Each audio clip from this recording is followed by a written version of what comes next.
मग कोण करते? जी आर कोणी काढला? सरकारी अध्यादेश कोणी काढला? हे बघा, राष्ट्रीय शैक्षणिक धोरण 2020 संदर्भात स्थापन केलेल्या डॉक्टर रघुनाथ माशेलकर समितीच्या कार्यगटाचा अहवाल बरं का मंत्रिमंडळाच्या बैठकीत सादर करण्यात आला.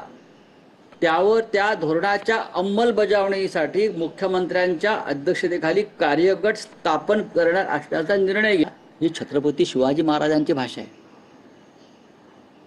ज्या हजारो लाखो मावळ्यांनी हे स्वराज्य स्थापन केलं, ही त्यांची भाषा आहे. आणि त्या भाषेवरती त्यांचे पिताश्री, उपपिताश्री केंद्रातले जबरदस्ती करतायत. आणि तरीही जर अजित पवार, एकनाथ शिंदे हे त्यांची तोंड शिवून बसले असतील तर त्यांना छत्रपती शिवाजी महाराजांचं आणि या महाराष्ट्राचं, मराठी माणसाचं नाव घ्यायचा अधिकार नाही. नाही, त्यांनी मराठी भाषेच्या सक्तीला काही विरोध नाही केला. अहो, महाराष्ट्रावरती हिंदी सक्ती करणं हा शिवरायांचाच अपमान आहे. काय सांगतात मला अजितदादा पवार? अशा प्रकारे छत्रपती शिवाजी महाराजांच्या महाराष्ट्रावर